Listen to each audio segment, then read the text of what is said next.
Greetings and salutations, comic book conversationalists. This is Comic Book Hangover.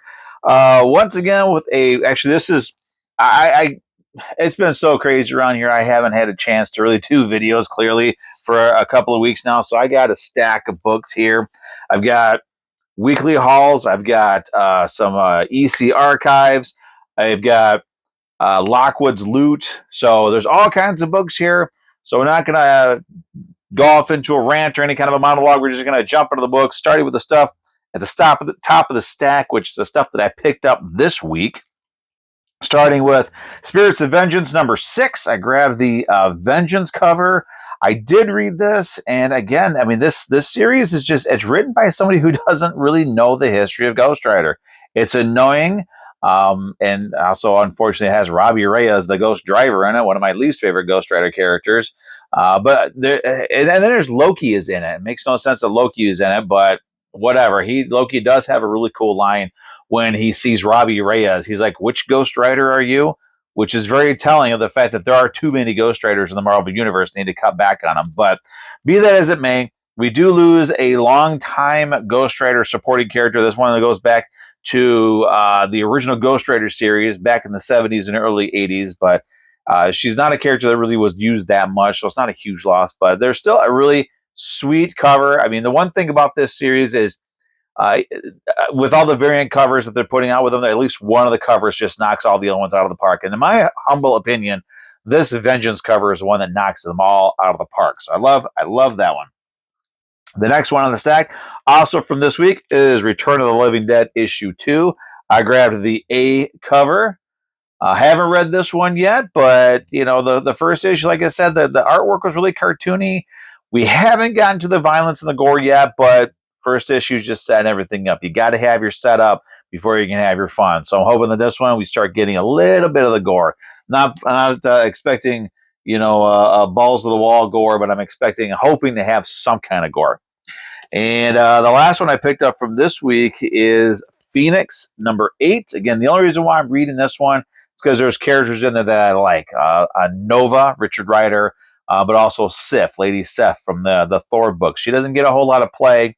She doesn't get a whole lot of respect, but she's a great character when she's written well. She is one of the best female characters that Marvel has, in my humble opinion. So there is that one. Going back to last month, I do have What If Galactus Transformed Rogue, which was okay. There's really nothing really spectacular about this one. It wasn't up there with so far. I think the Gambit one was my favorite one. But, you know, it's still a fun read. Not a spectacular book by any stretch of the imagination. Also kind of not really all that groundbreaking was the What If Galactus Transformed Spider-Gwen. But we do get some really cool round limb covers, and I love these. Out of all of them, these were the covers that I have. So I got the round limbs for all 5 issues of this What If Galactus series. I do have a facsimile edition, Uncanny X-Men 131. I have a feeling that Marvel's doing another one of those things where last year they reprinted the first year of the Black Suit Spider-Man as a facsimile run. I kind of get the feeling they're doing the same thing with this, which is kind of cool because they'll give me a chance to actually read some classic X-Men books. But there we go. We got that one. No, excuse me. From Dark Horse, which hopefully we'll still be able to do some books here in the future, we have Nightclub 2, #5. I think we got one more issue of this to go, and that wraps up this series. I haven't had a chance to read this one. A lot of these ones I haven't had a chance to read yet, but, you know, it is what it is. But still a great series. I really am enjoying it. It kind of sucks that they raised the price from, I think the original run was $2.99 an issue. This one's $4.99 an issue.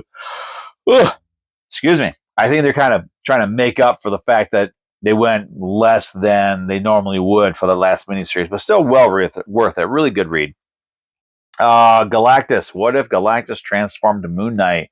Again, an interesting read, a fun read, just nothing groundbreaking, nothing that is really gonna, you know, stand a test of time, but still a fun read, which is really at the end of the day, that's what we want in our comic books, is it to be a fun read. At the end of the day, that's what matters. So there you go. This one here I picked up. I don't know if I'm even going to read this one. I might. But this is The Pinup Apocalypse. Lovely title.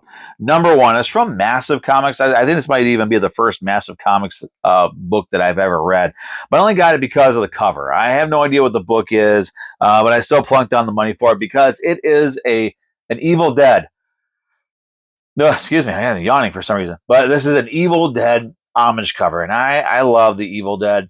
One of my favorite movies of all time, and it's great to see an homage like this. They have it just down, and it's just awesome. So I had to pick that one up. So that's great. And then I got Void Rivals number 16. It's kind of, I just realized I haven't been reading this series. I think I'm 3 issues behind, so I need to sit my butt down and actually start reading these ones. So I got that one. And I'm pretty sure I haven't covered these books. So the last, I think this is the last new one. Yeah, this is the last new one I picked up. This is Phoenix number 7. I grabbed the Lady Sif variant because, again, I love Lady Sif. I think she's a great character. She did, they brought back Journey in the Mystery about the same time they did that. Actually, before they did that horrible Fear Itself story, that Fear Itself event. And it was headlined by young Loki. I guess they call him Kid Loki. I wish there was something else to call him. I hate the moniker Kid Loki for some reason, but it had Kid Loki in it. But then when that Kid Loki storyline ended, they switched it over to Lady Sif and Beta Ray Bill. And I remember thinking, Lady Sif, she's an awesome character. She's one of my favorite characters, but I'm not sure if she could support an ongoing book, a regular monthly release book. But I was going to give it a chance because I enjoyed reading Journey in the Mystery and I liked the character. And blew me away. It was so much fun. She's a great character. She had a one-shot years ago as well. But Lady Sif, Phoenix, gotta love it. Now, for the next round of books, actually, I want to show this one. I want to show this one off because this is one from my personal collection. This is an issue of the Silver Surfer. This is issue 136 of the Silver Surfer. It's one of my favorite covers of that entire run. But I have it signed now by...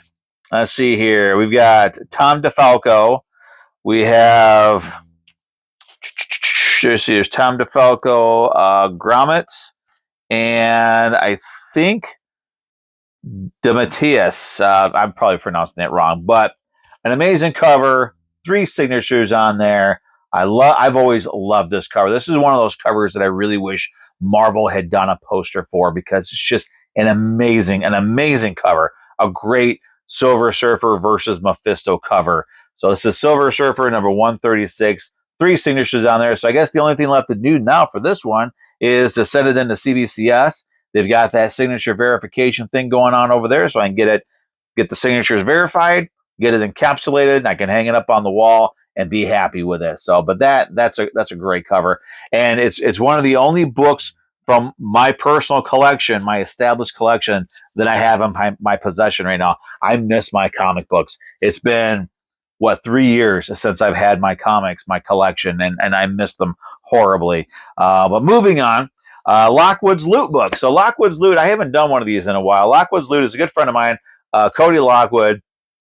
He started this during the shutdown when we got attacked by the unknown virus of unspecified origin or whatever, the COVID nonsense. And when all the stores shut down and we weren't having conventions and whatnot, he's one of these guys that's always wanting to give back, always trying to come up with something to keep people upbeat, keep people happy. So he came up with Lockwood's Loot and his weekly sort of giveaway or selling type thing where he live streams.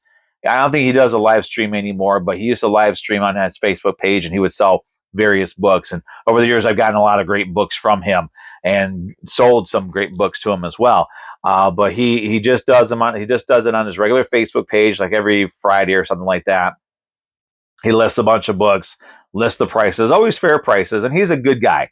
He's one of the few sellers that I've seen where he's very honest and very straightforward with what he has, and he has no limit to the number of people who will vouch for his honesty and just his character. I can't say enough nice things about this guy. He's always been an amazing person in my life. But I got a couple of books. This is about a month worth of Lockwood's Loot books. There's only 4 of them because I don't do a whole lot with that anymore. But I got this one here. This is What If. This is from the 80s run of What If. This is What If number 6, What If the X-Men Lost Inferno, and this one's signed by Terry Austin. You see the Terry Austin signature right about there, right there it is.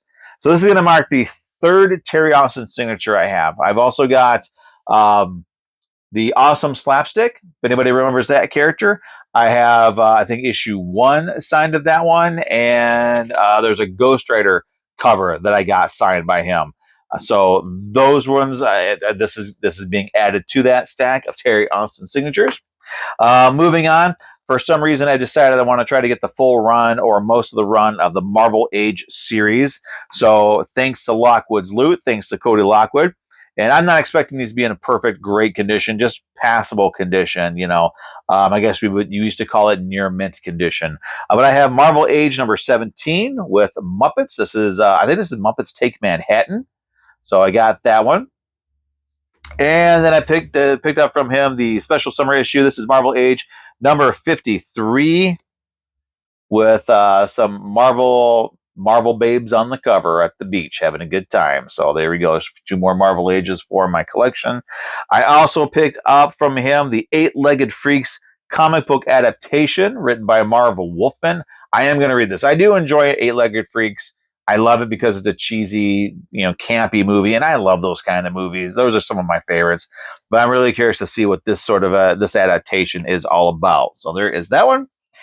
We're nearing the end, my friends. We're nearing the end. So EC Archives, we had 2 come out last month, which is unbelievable. I don't think in the years that I've been collecting these EC Archives, it's only been a couple, but I don't think we've ever had 2 come out in the same year, but we did this month and a month, well, actually last month, January.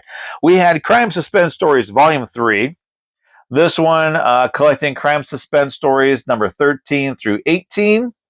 And I think we have 2 more of these to do. Actually, there's those covers on the back. I love it. And this has always been one of my favorite EC Crime Suspense Stories covers. So I got that one. And then Tales from the Crypt, Volume 5, which wraps up Tales from the Crypt. So it's another one of these EC Archives that is done. So this one collects, let's see, we got Tales from the Crypt issues 41 through 46. Now, interesting thing about this one is issue 46, which is this one right here. I love this cover. I have some reprints of that one as well. But this one originally was going to be, they were going to launch a 4th horror title, and they were going to resurrect the original title for Tales from the Crypt, which was the Crypt of Terror. So they're going to call this one Crypt of Terror number 1, but because of all the nonsense that had been happening at the time, the entire EC New Direction line of books got scrapped. Tales from the Crypt, Vault of Horror, Haunt of Fear, Shock Suspense Stories, Crime Suspense Stories, all of them got buried. And so they decided to just release that, what would have been Crypt of Terror number 1 as the 46th and final issue of Tales from the Crypt. So there is that. So this wraps up Tales from the Crypt. I think all of the EC Archives actually are going to be wrapped up this year. Probably, I'd say before summertime, they're all going to be done. So before we wrap this up, of course, the poster is the facsimile edition Fantastic Four number 1, the book that started the entire Marvel Universe. And also, I didn't do this on purpose, but that Fantastic Four teaser trailer debuted. People like it. I'm not going to speak my opinion on it because I really couldn't care less about the movies if I tried. Only thing I will say is the voice for the Thing is horrible, and the CG on him is not the best. But I'm not going to check it out. I may check it out if it ends up on one of the streaming services that I get for free. But I'm not going out of my way for it. I don't go watch these movies. I have no interest in them. They've done more harm than good to the comics, to the Marvel universe. In my opinion. So I don't want anything to do with them. But Fantastic Four number 1, gotta love it. And that is it. Those are all my books that I picked up for the last couple of weeks. So I hope everybody's had a great beginning of the year. I know things are still kind of chaotic for the world, but you know what? My suggestion for that is no matter how crazy things get, especially when things get crazy, you just grab a comic book. Grab a comic book, grab a trade paperback, grab a graphic novel, and escape from the world. Take a few steps back. Let's go into our favorite realities for a few moments, and then we can come back refreshed. And if we need to do 2 books or 3 books, so be it. We got to do what we got to do to get through what we're going through, right? But that said, I hope everybody's had a great time. I hope everybody's pulling some great comic books. I know we got a lot of chaos going on with the whole Diamond thing. Publishers are going here and there, and we're not sure who's going to survive everything. But you know what? The fact of the matter is that the comics industry will survive this. It survived everything that's been thrown at it so far. It will survive this because the fans, the comic shops, as long as we're supporting each other, will survive it. And as long as the shops and the fans are supporting the publishers that we like, we'll survive it. We'll be just fine, my friends. So that said, I'm going to let you guys go. Thanks for watching. Thanks for support. Like, comment, subscribe, all that fun stuff. And I will see you guys very, very soon with another weekly haul video. See ya.